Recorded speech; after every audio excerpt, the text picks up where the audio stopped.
Hello everyone, I'm your host Anushka Rastogi. Welcome to AAFT 24/7 on the occasion of 11th edition of Global Literary Festival Noida. So today we have with us a very renowned writer, Mr. Suresh Kumar, a very respected person in the field of literature. So sir, what is the one thing that inspired you to choose this field in the field of literature? Basically मैं आपको पहले अपने बारे में बता दूं। मैं जम्मू कश्मीर के एक छोटे से गांव से हूं और शुरू में जिस स्कूल में मेरी स्कूलिंग हुई तो उस स्कूल में हिंदी का अध्यापक नहीं था, तो मुझे मजबूरन कह लो उर्दू पढ़नी पड़ी। और उर्दू आपको पता है कि एक ऐसी लैंग्वेज है, बहुत ही मीठी लैंग्वेज है। और मेरा वो सब्जेक्ट होने के साथ, उर्दू सब्जेक्ट होने के साथ साथ में जब कई शायरों को पढ़ता था या कई उनकी रचनाएं पढ़ता था तो उसमें मेरा रुझान पैदा हो गया।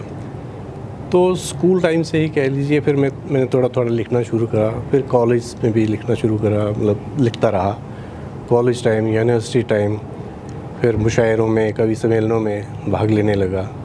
तो इस तरह से मेरा ये साहित्य का कह लो कि शायरी का सफ़र शुरू हुआ। तो आपका सफ़र कश्मीर से शुरू हुआ। हाँ जी। तो सर आज के टाइम पे साहित्य और हमारी जो जनरेशन है उसका आपको क्या लगता है कि कैसा रिलेशन है? मैं समझता हूँ कि आज के टाइम में साहित्य और आज की जनरेशन में थोड़ा सा गैप डिजिटलाइजेशन की वजह से बढ़ गया है। जब तक हम किताबें पढ़ेंगे नहीं तो हम साहित्य से नहीं जुड़ पाते। तो किताबें पढ़ते हैं ऐसा नहीं है, आज की जनरेशन भी पढ़ती है, बट उतना नहीं है जो हमारे टाइम में सिर्फ किताबें ही होती थी। आप आज के ज़माने हालांकि डिजिटल होना या उसका होना एक सुविधा है हमारे लिए, वो कोई उसका उपयोग हमें पॉजिटिव वे में करना चाहिए। मगर साहित्य से जुड़ने के लिए मैं यही कहूँगा आज की जनरेशन के कि वो किताबों से जुड़े रहें। तो सर आप ऐसी क्या चीज़ है जो सजेस्ट करना चाहेंगे आज के जनरेशन को?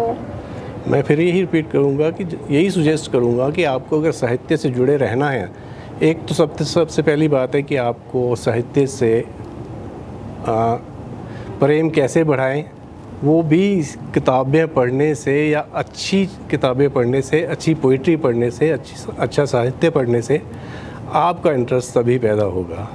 तो उनको मैं फिर यही सुजेस्ट करूँगा कि किताबों की तरफ थोड़ा रुझान करें कि अगर आपको अपने साहित्य से जुड़े रहना है।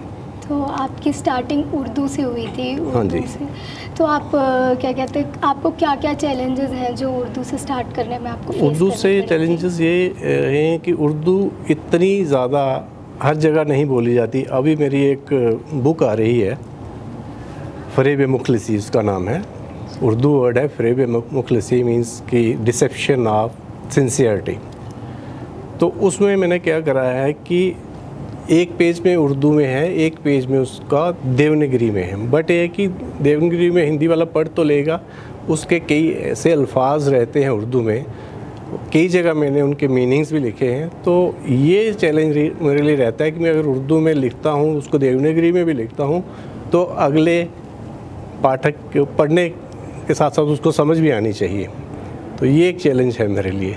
Okay sir, so thank you for this beautiful conversation. Thank you. For more such content, stay tuned to AAFT 24/7.